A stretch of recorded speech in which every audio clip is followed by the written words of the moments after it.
Good evening. I'm John Olson, and I'm joined here tonight by CEO of Housing Hope, Fred Safstrom. Fred, how are you doing tonight?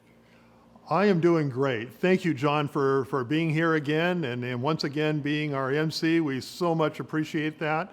And for those of you that are watching, thank you for joining us. I look forward to this unique evening here together. Tonight, we're here at Housing Hope's Kindred Kitchen. It's in downtown Everett on Broadway, and it's our first ever virtual Stone Soup. I hope you enjoyed the music. You're in for some entertainment tonight, including music, some speakers, and an inspirational message. The music was Mark Cardenas coming to you from his home studio. We're here tonight because of COVID-19. Fred, I'm sure that's impacted your organization a little bit. Talk to us a little bit about that. Very much so, John.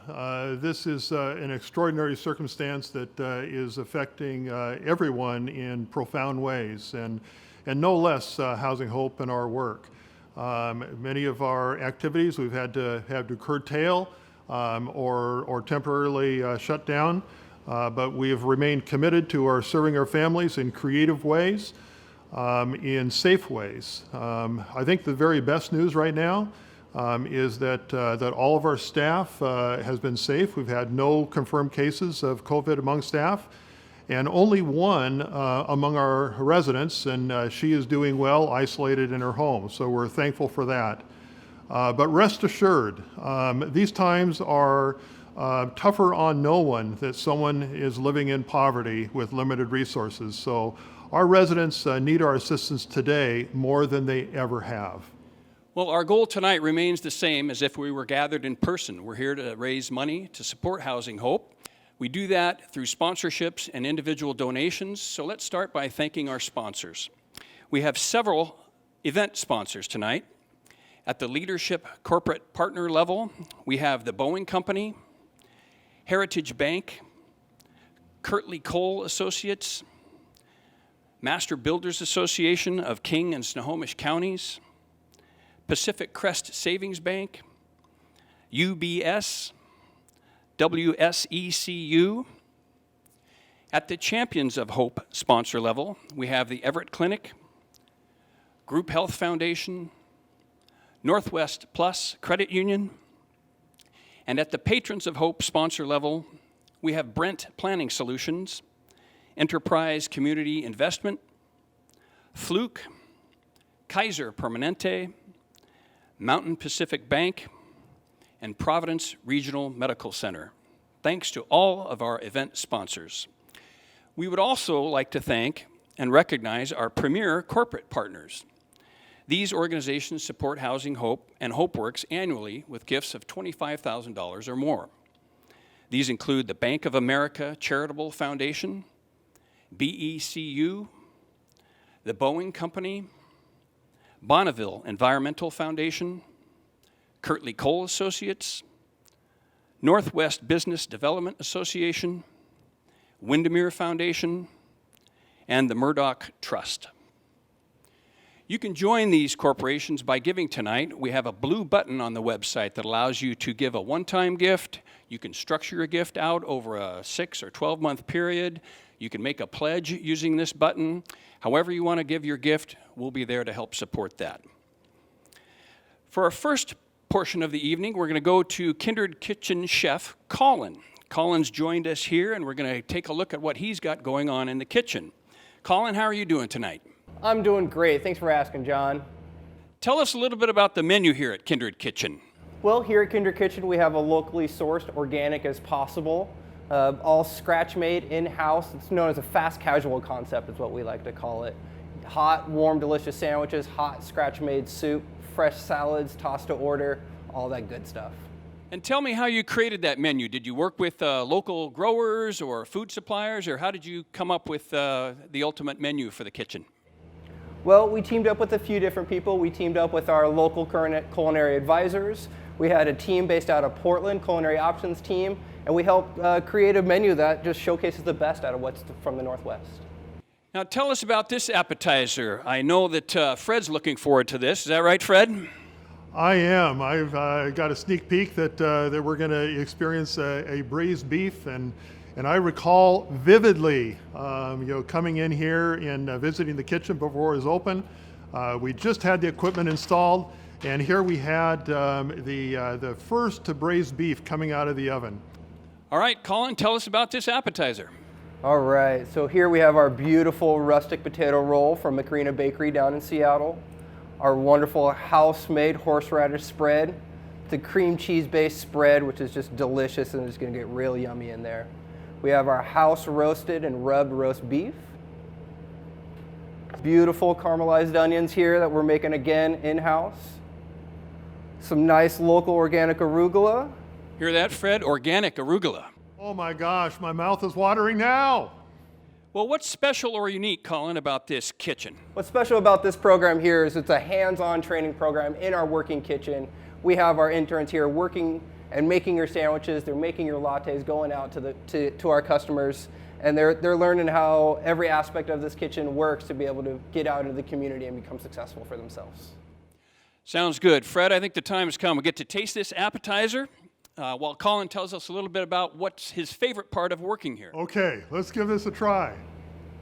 I think my favorite part of working in Kindred Kitchen is just that, is working with our wonderful interns who are just thriving and just wanting to become sponges of this knowledge that we're putting out and being hands-on with all of our product. I think that's the highlight of my day each and every day. The roast beef here is terrific. They make a great roast beef sandwich down here at Kindred Kitchen. You got to get down here when it reopens and give one a try.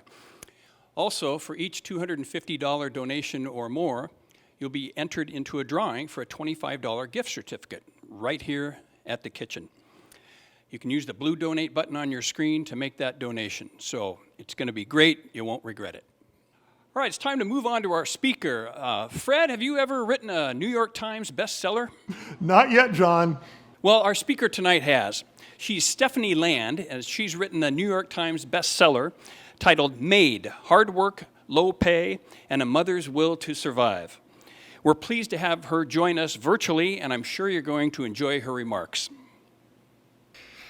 Hey there, my name is Stephanie Land, and thank you for having me to my very first virtual speech ever. I'm pretty excited, even though this is my third take. When we lived in the homeless shelter, I sat up late at night, long after my daughter Mia had gone to sleep. As the night stretched out before me, I tried to envision our future, our happy life. There would be a large yard of freshly cut green grass and a tree with a swing hanging from the branch. Our house wouldn't be terribly big, but large enough that Mia could run around in it, maybe with a dog, and build forts underneath the rungs of furniture. Mia would not only have her own room, but her own bathroom too. We'd have a guest room or an office where I could write. A real couch and a matching love seat. A garage. At the time, I thought if we only had those things, we would be happy. Around the time of my book Made's release, several people said that my fall into poverty began with an unexpected pregnancy. But I have a hard time seeing it that way. My daughter didn't learn to walk in a homeless shelter because I'd chosen to bring her into the world. She took those first steps on that dirty tiled floor because I'd just escaped an abusive relationship with a couple $100. Because my family had turned their backs on me, or couldn't help us. Because I simply couldn't find work. And because I couldn't find work, a grant for childcare wasn't obtainable. You see, I needed to obtain a job first that I could do while my daughter was at daycare before I'd get approved for that grant. Because most of the daycare centers who accepted that grant were open Monday through Friday, 9 to 5. The evening and weekend work, the restaurant work that I'd done through my 20s, was not an option. Without office skills or a college degree, and in the height of a recession-era job market, cleaning houses rose to the surface as the only job that I could do. But after months of working as a maid, I saw that most of my clients had these things that I had yearned for in those dark nights sitting up alone, and they did not seem to enjoy life any more than I did. Most of them seemed to work long hours, away from the homes they fought so hard to pay for. I began to pay attention to the items that cluttered their kitchen counters. The receipt for the rugs that were as expensive as my car. The bill for the dry cleaner that could replace half my wardrobe. In contrast, I divided my hourly wages into 15-minute increments to add up how much of my physical work paid for the money it took just in gas to get to work in the first place. Most days I spent at least an hour. But my clients seemed to work long hours to pay for unused spaces, lavish cars, boats, and sofas that they kept covered with a sheet. They worked to pay the cleaning service they'd hired, who'd paid me just above minimum wage, to keep it all spotless, in place, and acceptable. While they paid for my work like some kind of magical cleaning fairy, I was anything but that, shuffling through their house like a nameless ghost. I even wore pairs of Carhartt cargo pants until they had holes in the knees, and they were unsightly enough that my boss told me to replace them. But my job offered me little money to spend on clothes, even for work. I worked through illnesses and brought my daughter to daycare when she was sick and should have been at home with me. My job offered no sick pay, no vacation days, no foreseeable increase in wage, and yet I begged to work more. Wages lost from missed work hours could rarely be made up, and if I missed too many, I risked being fired. My car's reliability was vital, since a broken hose, a faulty thermostat, or even a flat tire could throw us off, knock us backward, and send us teetering, falling back toward homelessness again. I relied on government assistance to survive. Child care grants, food stamps, Medicaid, utility assistance, and even gas vouchers were absolutely vital and made it possible to use my limited income for rent, because the rent always ate first. There were days in the month before the food stamp money was replenished that I went to bed hungry or ate very little. After paying bills, I often had no more than $20 left for the month. No matter how hard I worked, it never felt like it was enough, or that I was enough. We lived and we survived in that careful imbalance. This was our unwitnessed existence, as I polished another's to make theirs appear perfect. Even before the COVID-19 pandemic, this was the reality for millions of workers in America, struggling to survive on minimum wage. And now these invisible workers are faced with the most dire of circumstances. It's all based on this myth that we have in this country, that if you work hard, pull yourself up by the bootstraps, you'll make it. To those who believe that myth, they also believe that if you're not making it, you're simply not working hard enough. But the math just doesn't add up when we're still fighting for 15. And estimates say a single parent would need to make at least $30 an hour just to make ends meet, or work 140 hours a week at a minimum wage job.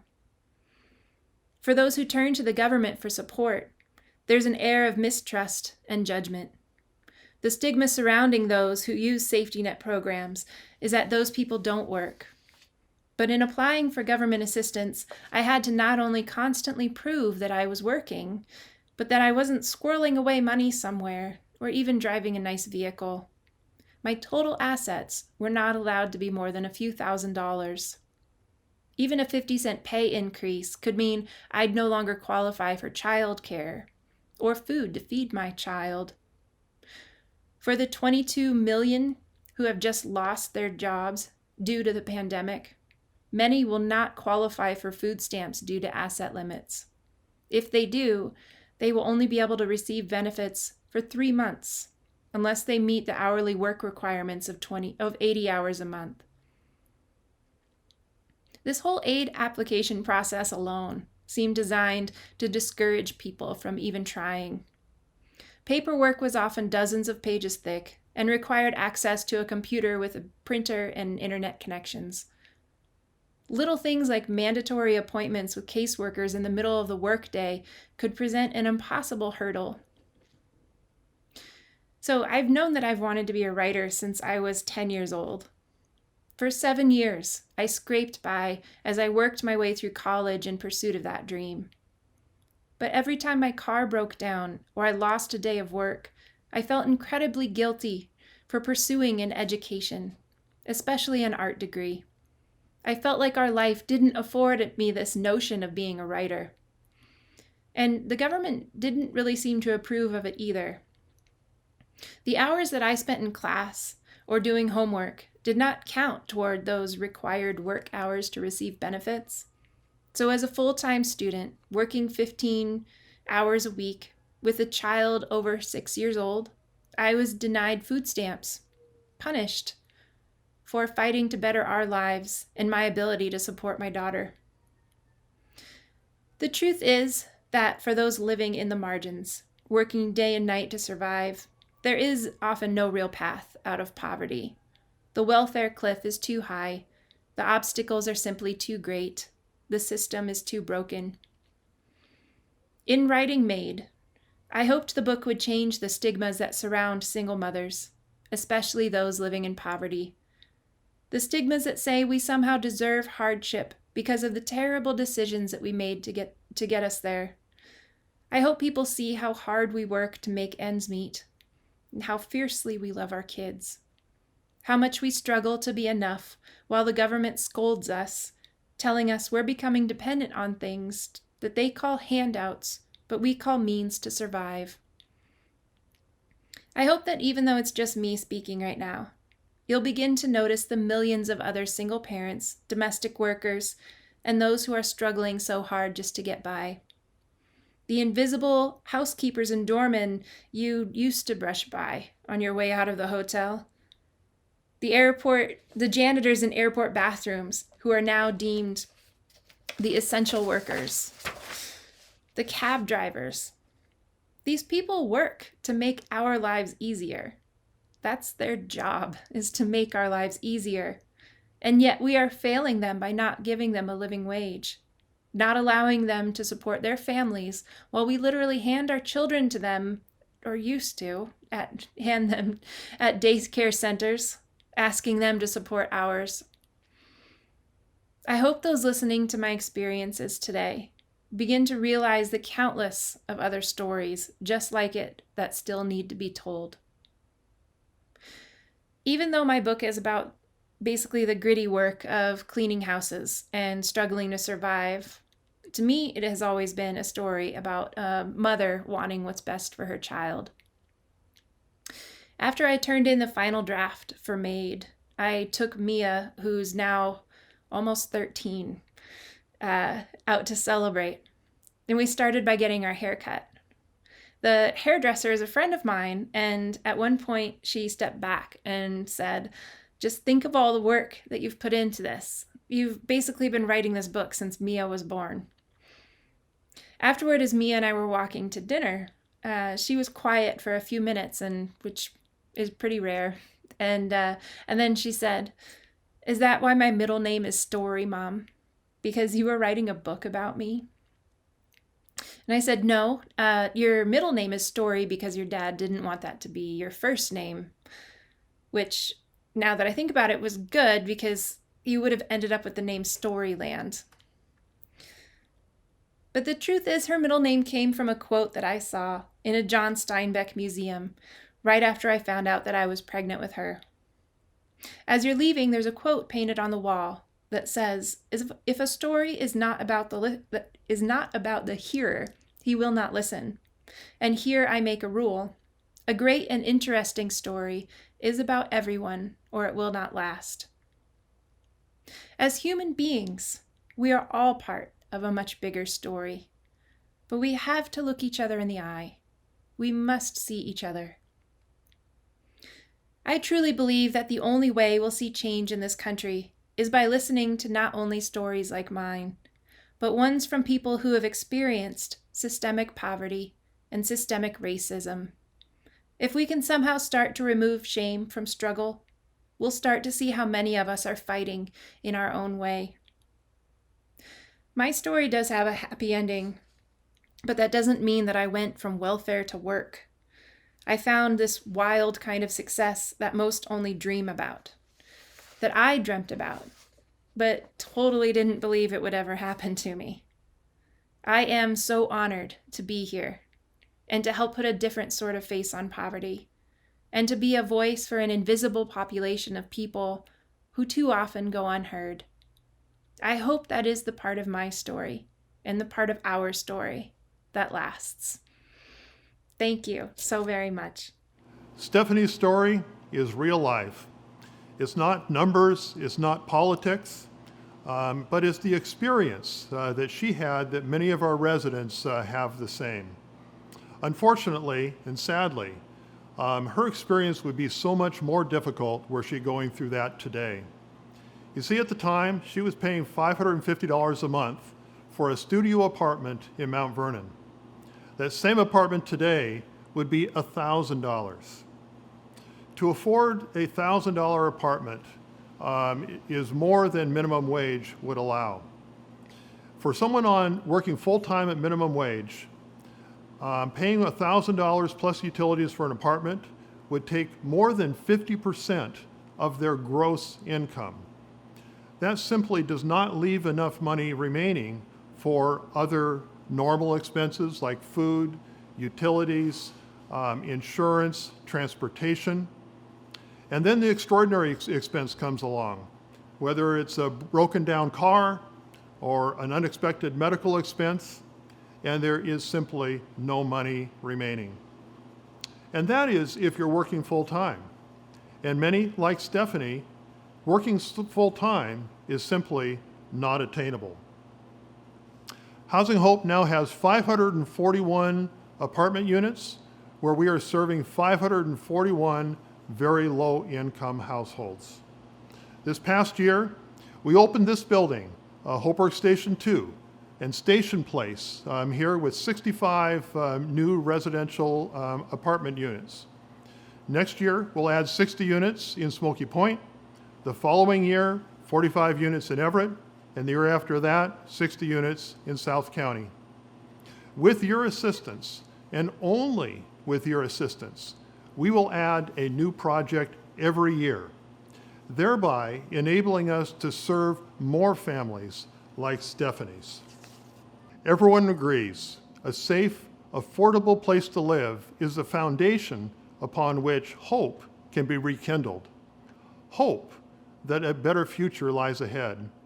Hope that your children can grow up healthy and happy. And hope that you can escape poverty. Housing Hope restores hope for families like Stephanie's. But while hope is necessary, it is not sufficient. Housing Hope restores hope through affordable housing, but does so much more in helping our families to increase life skills, increase parenting skills, increase education, and ultimately to increase earned income.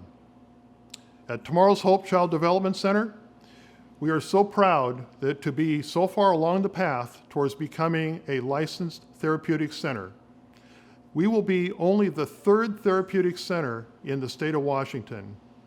Our children right here will be receiving the very best care available anywhere in the state.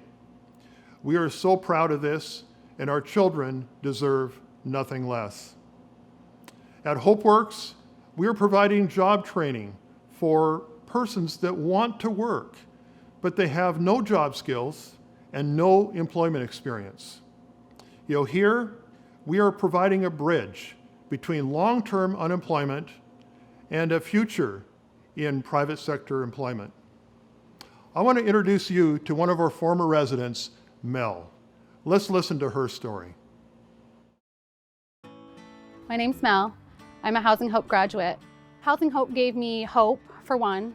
It also gave, because I was a single mom when my daughter was born, and it gave me and her a chance to get started on the right foot. It also gave me an opportunity to go to college and not have to worry about being able to pay rent. I got 2 degrees while living in Housing Hope, and so it gave me everything, all the path that I needed to get on, all because Housing Hope gave me a chance and gave me a stable place to live and a way to support myself and my daughter. If it wasn't for Housing Hope, I don't know where me and my daughter would have ended up.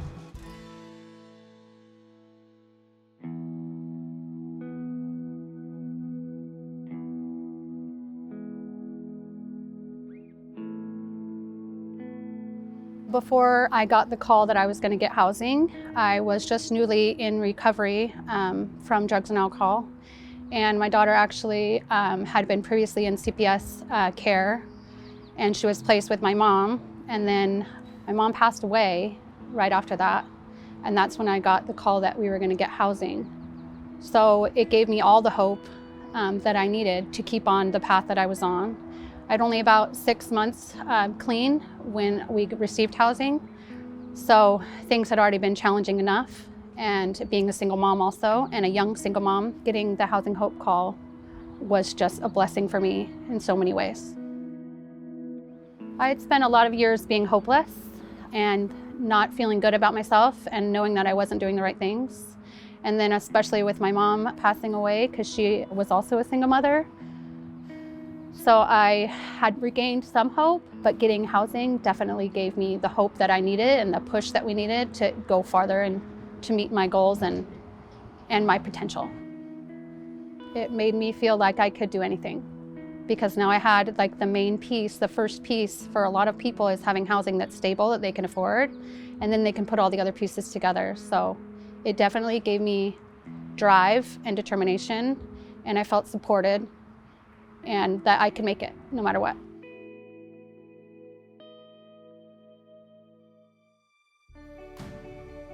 So the 18 months was just in what they used to call transitional housing. Then I had Section 8 for several years after that. But then when I met my husband and we were getting ready to get our store, we knew that it was time for someone else to have the opportunity. So we were happy to give up my voucher to someone else so they could have it. We have 3 children. Our daughter Hayla's 13, our son Cyrus is 3, and our baby Willow just turned 2. We own the Arlington Grocery Outlet, which we've been there for almost 5 years. Grateful to be a part of the community in Arlington. We had an employee actually that lives in a Housing Hope complex, and she worked for us for quite a while. And we've also hired lots of people that couldn't necessarily get jobs other places because they had something on their criminal history. And so we always look at giving people second chances because we got second chances. I don't think I would be where I am today if it wasn't for Housing Hope giving me a chance and giving my daughter a chance. Stable housing, I feel like, is the major component and piece of people getting on their feet, especially people that came from dark places like I came from.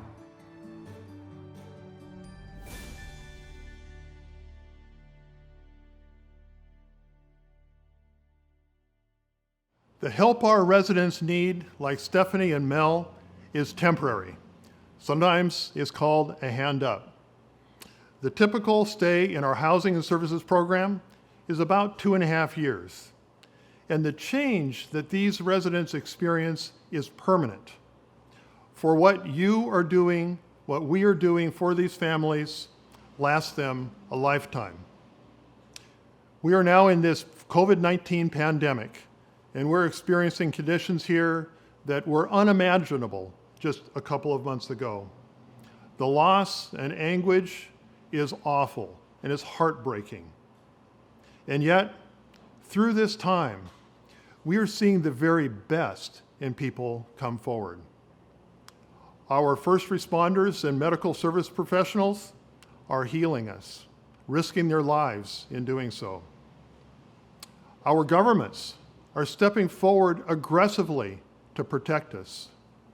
We see volunteers doing so many things to help. Making masks, providing gowns, making face protection equipment, delivering meals. They're doing so much to care for us. And yes, our nonprofits are stepping up in ways that are serving those that need help the most. Housing Hope is carrying forward our work in creative and safe ways.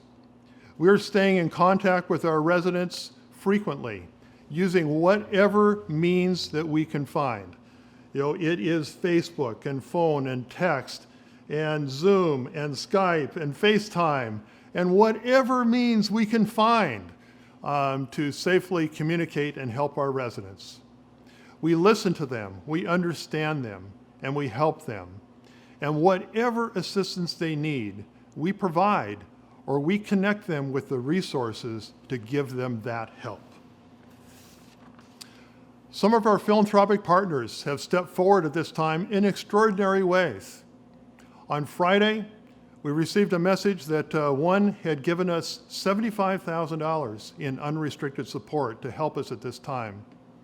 And then Monday morning, another called with $50,000 in unsolicited support. And this event, you heard John describe our sponsorships. Our sponsorships have remained strong, even at a time when many of them are hurting themselves. I'm not going to dwell on Housing Hope, on how Housing Hope has been hurt through this time, but we have. Our residents, many of them are unable to pay their rents that we rely upon. Kindred Kitchen here is closed, just as it was getting going. RenewWorks is closed, thereby removing that revenue that we would otherwise receive. I am not going to dwell on how we've been hurt, but we have. Our residents have been unable to pay their rent in many cases. Here we are in Kindred Kitchen that is closed, and next door, RenewWorks is temporarily closed as well. This is revenue that we rely upon for our daily operations. Some of our friends and best supporters are simply unable to provide support at this time. And perhaps you are one of those. This is not a time when you can offer support. And I want to tell you, that's okay. I want to thank you for being here. Thank you for joining us. Keep yourself, keep your families safe. But perhaps you are one that can provide extraordinary support at this extraordinary time. And I believe that if you can, you will. I want to thank you for being here. I got to tell you, I am so looking forward to being with you again, in person, face to face, hopefully very soon. Thanks, Fred. I want to reiterate just how important all of us are in this process. The sponsors, critical levels of support are provided. The large donors that Fred mentioned, we need those donations as well. And finally, any gift that we receive tonight at any level will be greatly appreciated and put to good use. Together, we can make a difference. Remember that each gift of $250 or more will get you an entry into the $25 gift certificate for Kindred Kitchen. Well worth it. Last call for thank yous. Let's thank our guests, our guest speakers who took the time out of their busy days to record those messages, and of course the sponsors and attendees tonight. If you want to share this video, you can go to housinghope.org/Stone Soup. Send it to your friends, send it to your family. Let's see if we can generate support from around the country for what we're doing here tonight. Thanks again to Mark Cardenas for the music. I believe some of that will be playing as we close out, so sit back, relax, enjoy. We look forward to seeing you in person again next year.